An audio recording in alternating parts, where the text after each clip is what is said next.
Boa noite, gente. Tudo bem? Hoje vai ser meio adaptado aqui a nossa live, mas eu espero que seja produtivo para você, abençoado, seja nutritivo também, né? Nutritivo para sua alma, para sua cabeça, para o seu coração. E meu amigo João Gustavo, que honra te receber aqui. Vamos falar hoje do Salmo 24, Salmo de Davi, Salmo onde Davi ele verbaliza um dos trechos dos salmos mais conhecidos.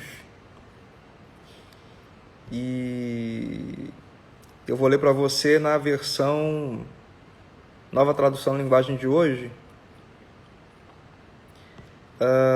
versículo a partir do 7, né? Que diz assim: abram bem os portões, abram os portões antigos, e entrará o Rei da Glória. É Deus, o Senhor forte e poderoso, o Senhor poderoso na batalha. Abram bem os portões antigos, e entrará o Rei da Glória. Quem é esse Rei da Glória? É Deus, o Senhor Todo-Poderoso. Ele é o Rei da Glória. Esse é o final do Salmo 24, né? É um salmo bem curtinho, mas parece que Davi escreveu o salmo querendo que chegasse nesse texto, nessa frase, nesses versículos, porque ele começa dando uma introdução, dizendo que Deus é o dominador de tudo, Deus é o dono de tudo, que Deus é o Senhor que construiu a terra. Ele continua dizendo quem tem o direito de estar no Monte Santo do Senhor, ou seja, um contraste do que ele falou inicialmente, a grandeza de Deus, o poder de Deus, o domínio de Deus. E depois ele contrasta quem pode subir ao monte de Deus, quem pode estar nesse lugar, quem pode estar no santo templo, quem pode ficar na presença de Deus.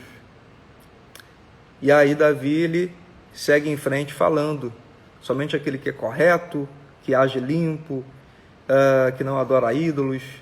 E ele vai desenvolvendo aqui o salmo até chegar no ponto ápice dessa composição, dessa poesia, que é uma entrada triunfal, é uma entrada avassaladora, uma entrada deslumbrante de um rei com toda a sua pompa, com toda a sua glória, com toda a sua autoridade, com toda a sua beleza, todo o seu séquito em volta de si, com a sua grandiosidade. E Davi ele continua essa poesia, esse texto, até o ponto de demonstrar uma grandeza tão grande, tão poderosa, tão descomunal de Deus, desse rei que entra, que gera uma indagação em quem vê ele chegando, né? Quem é esse Rei da Glória? Quem é esse poderoso? Quem é esse Rei glorioso, né? Dependendo da versão que você usa, que você possa ler e venha a ler. Eu tenho trazido todos os dias uma chave de Davi, uma chave de Salmos, melhor dizendo, uma chave de um capítulo de Salmos. E hoje, dia 24, estamos falando aqui do Salmo número 24. Não é uma pregação, é uma análise para percebermos sabedoria no texto e, quem sabe, usar essa sabedoria em favor das nossas decisões. Existe uma beleza absurda, enorme, nesses textos finais, nos versículos finais, quando acontece o ponto ápice do texto. E ele repete, né? É uma música, uma canção, então tem uma métrica, tem ali uma repetição de estrofes, de frases chaves, né? E a que é mais repetida é: quem é esse Rei da Glória? Quem é esse Rei da Glória? E é óbvio que o autor, Davi, ele faz essa pergunta para que ele mesmo possa responder. É Deus, o Senhor forte e poderoso. Quem é esse Rei da Glória? Eu preciso que você acompanhe minha linha de raciocínio e entenda que estamos aqui falando de um período antes de Cristo, um período onde o rei, a figura do rei, era uma figura, inclusive, que se aproximava em termos de conceito, de importância de uma divindade. Estamos falando de uma época em que os reis tinham o poder de mandar matar e deixar viver. Estamos falando de um período em que reis eles eram a última instância de uma sociedade, de um povo, de um país. Estamos falando aqui de uma época em que o rei ele era o pai que decidia, o juiz que decidia, era o comandante até da religião. Ele era tudo, o rei era tudo. E era impossível alguém não conhecer o rei. Era impossível alguém não conhecer o rei de um lugar, o rei de uma cidade. Mesmo vindo de longe, ao aproximar-se da cidade, as viagens eram lentas, lembre-se disso, haviam muitas paradas, e certamente para o local em que você se dirigia ou pela cidade que você passava, havia um rei e ali, ao aproximar desse lugar, alguém iria te informar quem era esse rei. Então era difícil você não saber o rei de cada lugar. Era difícil você não saber o rei de cada cidade, tribo, país, etc.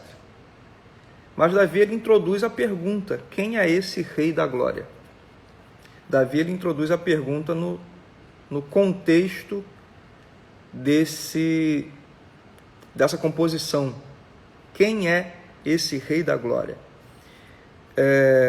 E aqui ainda existe um contraste muito interessante que Davi está falando da grandeza desse Deus, mas ao mesmo tempo introduzindo uma dúvida.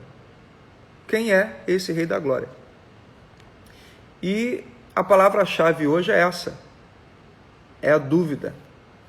A palavra-chave de hoje, a chave desse salmo, eu poderia dar outras chaves inclusive, tá? Tem muitas outras aqui interessantes nesse texto, mas eu escolhi essa, eu decidi escolher essa. É a dúvida, é a dúvida. É a dúvida de você parar e pensar sobre como pode acontecer mais de 100 impulsos por segundo no seu corpo, como você tem toda uma mecânica absurda no seu corpo, você tem sistemas sintáticos, parasintáticos, você tem o lado do hemisfério esquerdo do cérebro que conduz e domina sobre certas ações e cognições, e o lado direito do cérebro que domina sobre outras ações e cognições, e é um trocinho do tamanho de um punho de uma mão praticamente. Você tem todo um sistema fisiológico em cada função. O seu olho é uma máquina, é uma coisa incrível a fisiologia dos olhos. Os ouvidos, se um cristal dentro que tem dentro do seu ouvido sair do lugar, você não consegue ficar em pé, você perde o equilíbrio. Enfim, existe uma grandiosidade no ser humano. E você não se indagar sobre, cara, como é que pode isso? A dúvida, às vezes, nos leva a respostas que a gente achava que não precisava. Essa é a sacada. A dúvida nos leva a respostas que a gente não imaginaria que precisaria de tais respostas. Está entendendo isso? Você questionar coisas, você perguntar, você ser um curioso, vai te levar e vai te trazer respostas que você achava que nem precisava ouvir. E isso vai te abrir, obviamente, horizontes, possibilidades, caminhos. A pergunta é um mecanismo de comunicação absurdo, é um mecanismo de aquisição absurdo. A pergunta, a indagação, o questionamento, a dúvida. Então você, como empreendedor, você que é um profissional de qualquer área, você precisa periodicamente questionar sua atividade profissional, sua empresa, questionar, ter dúvida, será que eu estou indo bem? Será que eu não estou? Será que eu estou certo? Será que eu estou errado? Será que eu posso? Será que eu não posso? Será que eu devo? Será que eu consigo? Será que eu tenho? Dúvida, questionamento. Aquele que decidiu sentar sobre a certeza, ele está fadado à estagnação, ao fracasso, à falência, à perda. Aquele que se assenta sobre a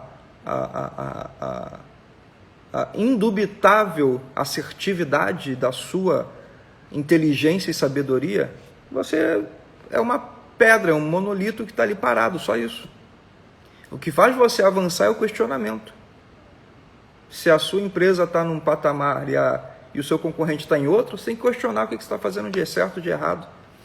Se você tem um corpo que você não gostaria, você tem que questionar como é que eu cheguei nisso e como eu posso mudar isso. Se você está desenvolvendo um projeto, um produto, você tem que questionar o próprio projeto. Será que o que eu estou fazendo, que é lindo, que é incrível, que é disruptivo, maravilhoso, olha, meu produto é o melhor, é incrível. Será que o seu cliente, a sua persona, seu público-alvo quer isso? Você tem que fazer essa pergunta, perguntar para ele, você quer isso aqui? Você tem que ficar na dúvida. As certezas é o ponto final. Certeza é o ponto final. Certeza é onde não tem mais o que fazer. Certeza é onde não se constrói mais nada. Em cima de certeza nada se constrói. Em cima de certeza nada evolui. Em cima de certeza nada floresce, nada brota. Você precisa questionar, duvidar para poder evoluir. Simples assim. Você, como alguém que quer ter uma mentalidade mais saudável, você precisa ter a dúvida se os seus pensamentos são corretos, se suas ideias estão corretas, seus conceitos de vida estão corretos. Existe um termo na psicologia, na psicanálise, na psiquiatria, nos coaches, existe um termo chamado crenças. E as crenças que você tem são exatamente os elementos que te limitam. As crenças que você tem são exatamente os elementos que te limitam. Você, por exemplo, achar que não consegue, isso é uma crença. Eu não consigo, isso é uma crença. Nos alunos que eu e minha esposa temos, nas alunas, nos mentorados, mentoradas que a gente tem, o que mais a gente ouve é essa frase: eu não consigo, eu não vou conseguir. Isso que você está ensinando eu não vou conseguir. Porque é uma crença de não conseguir, de não ter habilidade para tal. E isso e você sabia que você não nasceu com isso? Você não nasceu com essa crença de limitação, pelo contrário. Você nasce, e quando você nasce, você aprende sozinho a engatinhar. Você aprende sozinho a andar. O pai incentiva, a mãe motiva, encoraja, tal. Mas se ninguém fizesse nada, você ia andar do mesmo jeito. Ia demorar um pouco mais, mas você ia andar do mesmo jeito. Você ia aprender a andar sozinho, você ia aprender a andar. Então, crenças limitantes não são inatas. Crenças limitantes não são do nascedouro, sabia disso? Crenças limitantes você adquiriu com o tempo. O que faz você pensar que não consegue, que não pode, foi incutido em você ao longo da sua vida por vários sistemas. Sistema escolar, porque você era ruim em matemática, você achou que era ruim em tudo, que você não era bom. E aí você começou, inclusive, a ter outra crença limitante. Eu não sou bom em matemática. Não, você não sabia decorar. É diferente. Você não sabia decorar como eles queriam fazer a conta. Mas se eu pegar 10 pessoas e mandar fazer uma conta simples, as 10 vão fazer de formas diferentes, algumas iguais e outras não. Você está entendendo? Então a questão não é sobre sua limitação. A questão é sobre você acreditar que tem uma limitação. Esse é o problema. Se um ser humano conseguiu dividir um átomo, você consegue. É só você descobrir como. É só você estudar para isso. Se um ser humano consegue operar um cérebro, você também consegue. É só você estudar para isso. Aprender como. Se um ser humano consegue construir um foguete, você também consegue. Não existe limitação. Não existe limitação. Guarda essa frase. Ela é cabal e ela é definitiva. Não existe limite. Não existe limite. É só isso. Ponto. Não existe limite. Você consegue fazer o que você quiser. Você consegue chegar aonde você quiser. É ponto. É simples assim. Quer que eu te prove isso na Bíblia de forma muito basilar, muito embrionária? A frase que Deus falou quando ele viu Babel sendo construída, a torre de Babel sendo construída. Olha a frase que Deus falou. Você talvez não tenha nunca ouvido isso, né? Que as pessoas não prestam atenção em detalhe. Deus, ele vira para... Ele registra a seguinte frase. Já que eles falam a mesma língua, eu terei que confundi-los. Por quê? Se eles continuarem assim, nada poderá impedi-los de fazer qualquer coisa, porque eles falam a mesma língua. Tu está entendendo? Deus não confundiu as línguas, não era para que houvessem línguas, para que houvesse o francês, o português, o alemão, não foi por isso não. Ele confundiu as línguas para que eles não criassem uma torre que chegasse até a estratosfera, só isso, porque ia chegar. A primeira podia cair, a segunda podia dar errado, mas eles iam construir. Era todo mundo unido, uma multidão de pessoas unidas, uma multidão de pessoas alinhadas, uma multidão de pessoas que não tinha crença limitante. Só isso, que não sabia que existia uma estratosfera, não sabia que existia um espaço sideral, não sabia que havia uma atmosfera, não sabia nada disso, não sabia. Já que não sabia, eles estavam fazendo. É lá em cima que Deus está? Nós vamos lá em cima. Você está entendendo? Tem noção disso? Tem uma frase que falam por aí, não sei quem é o autor. Aquele que não sabia que era impossível, foi lá e fez. Aquele que não sabia que era impossível, foi lá e fez. Está entendendo isso? Então, a dúvida, que é a nossa palavra-chave de hoje, a dúvida, o questionamento, a relativização, vai fazer você chegar a lugares que você não imagina. Por quê? Se você tiver a dúvida, o questionamento, você vai começar a quebrar crenças limitantes e isso vai te impulsionar para frente. Aquela frase, quem disse que eu não consigo? É maravilhosa. Quem disse mesmo? Foi quem disse quem disse que você não consegue? Sua professora de português? O seu pai disse que você não consegue só porque ele não conseguiu? A sua mãe disse que você não deveria tentar conseguir porque ela nem tentou? Esses papéis são muito comuns, tá? Eu estou falando esses padrões porque são muito repetitivos. O pai que não conseguiu na vida acha que o filho também não vai conseguir. A mãe que nem tentou para conseguir, decidiu se tolir, chega uma idade que fala, não é assim para mim, não foi assim para mim, não tem que ser para ninguém. Então, quem foi que disse que você não consegue? Salmo 24, o Salmo de Davi. Quem é esse Rei da Glória? Eu só quero destacar a beleza da pergunta, que está num contexto maravilhoso, num salmo maravilhoso, mas que nos ensina a importância do questionamento, da dúvida. A dúvida gera uma resposta. Davi introduziu a frase, Davi introduziu a pergunta, propositalmente para que ele mesmo pudesse responder. Ele queria chegar ao ponto da resposta. Repito, é uma poesia, é uma música, é uma canção, é uma composição estruturada, pensada, e a dúvida foi incluída ali para que ele tivesse respaldo para uma resposta. Quem é esse Rei da Glória? É Deus, o Senhor forte e poderoso, o Senhor poderoso na batalha. A minha questão com você é, qual é a pergunta que você tem que fazer para você mesmo?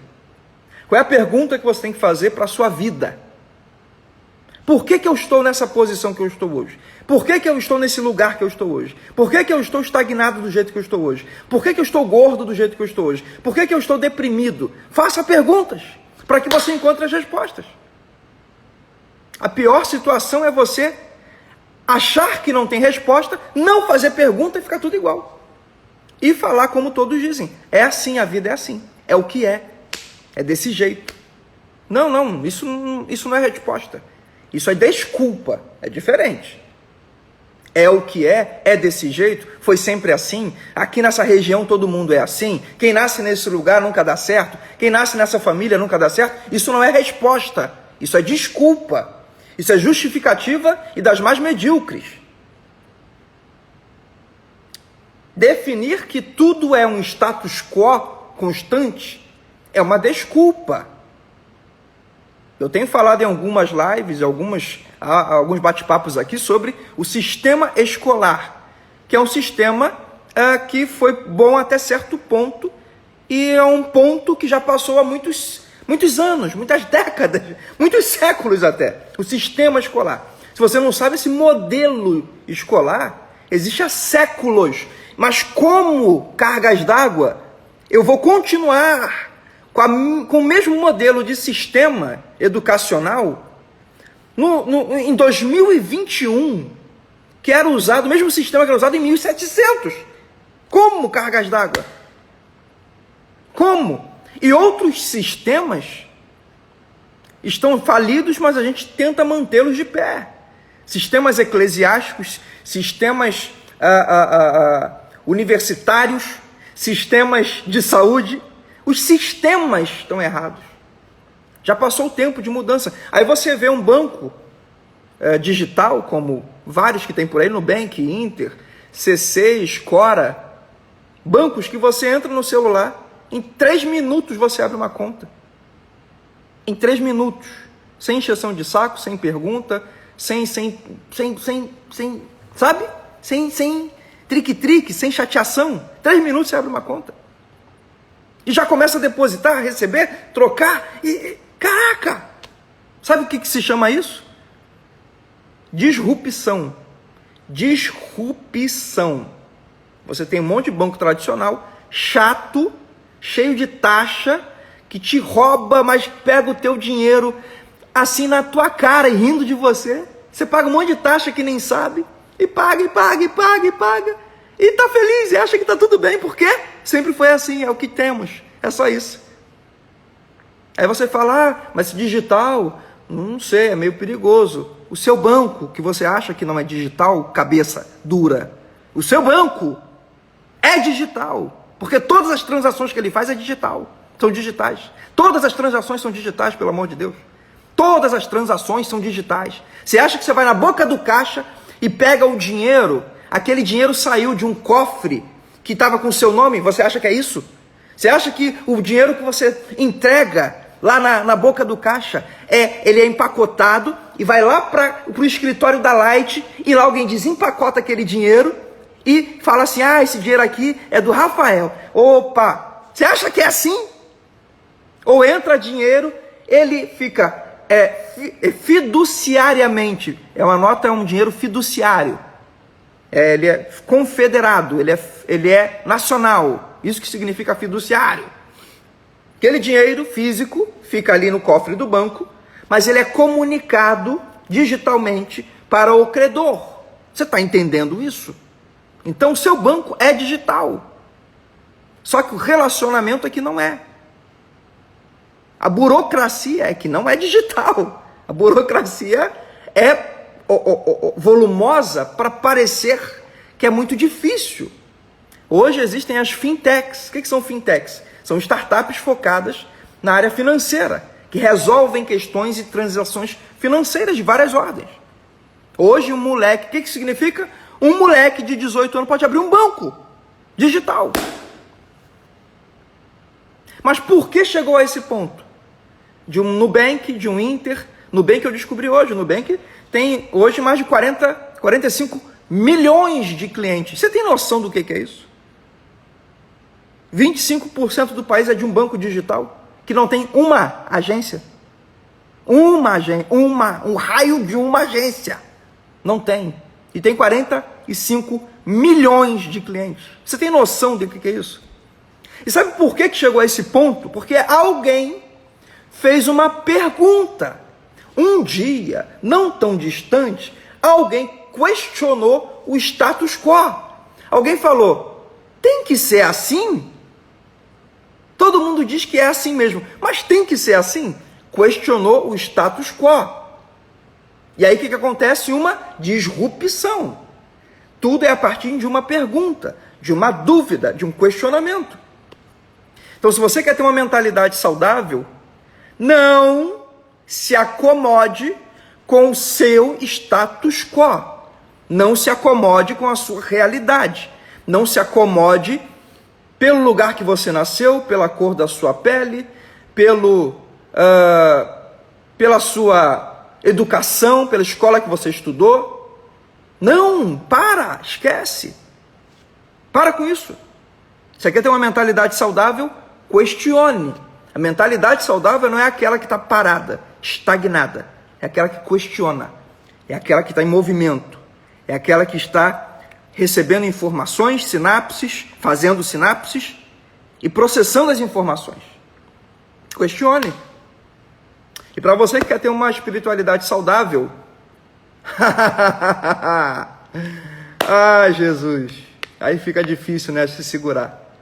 Você quer ter uma espiritualidade saudável? Questione, querido. Questione. Não é tudo que dizem em cima de um púlpito com o microfone na mão que está certo, não. Não é tudo, não é tudo, não é tudo. Questione. Eu tive um pastor que ele tinha a ousadia de dizer, não acredite no que eu falo, confere com a Bíblia. Questione. Se aquele que está na sua liderança, na sua igreja, eu estou falando para cristãos nesse momento, mas independente do sacerdócio, tá, querido? Independente da sua religião, questione. Questione. Principalmente se você não é cristão, questione. Se quem está te falando para raspar a cabeça, se aquilo ali é aquilo ali mesmo. Quem está te falando para botar uma roupa branca, ficar em volta de uma mesa, dar a mão, questione. Se aquele espírito é do seu avô mesmo, que ficou falando lá umas coisas, questione. Questione se você acha que a sua religião, ou o seu sacerdote, ou seja lá o que for, questione se aquilo ali é aquilo mesmo, se aquilo ali faz sentido, se aquilo ali tem alguma origem, se aquilo ali tem alguma base, se aquilo tem alguma prova, se aquilo tem alguma consistência, se aquilo tem alguém que morreu por aquilo. Já pensou nisso? Se na sua religião teve alguém que morreu pela própria religião? Pelo que ele falava? Ou pelo que ela falava? Questione. Pergunte, tenha dúvidas. Tenha dúvidas. Pelo amor de Deus, tenha dúvidas. Tenha dúvidas. Tenha dúvidas. Só daí vão vir as certezas. Só daí virão as certezas. Só daí virão as respostas. Só daí virão as convicções. Só daí virão os esclarecimentos. Só daí virá a luz, a claridade. Quem questiona, quem tem dúvida, é aluno. E a palavra aluno vem de alumino, que significa ser sem luz. Quando você questiona, imediatamente você se torna aluno do que você está questionando. Quando você recebe a resposta, você deixa de ser sem luz. Sacou? Pegou? Você deixa de ser um ser sem luz. Só que qual é a moral da história? Enquanto você não questiona, você também é um aluno. Só que você nunca faz uma pergunta. Você continua sem luz. Você continua obscurecido. Você continua em trevas. Você continua na escuridão da sua mesmice. Você continua na escuridão da sua ignorância.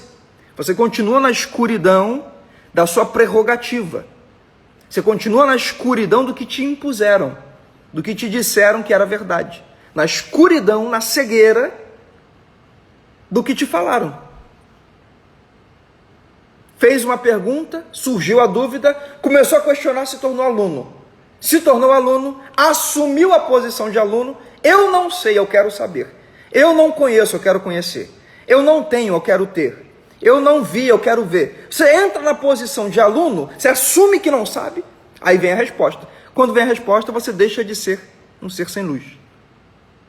Conseguiu entender isso? Tudo gerado pela dúvida.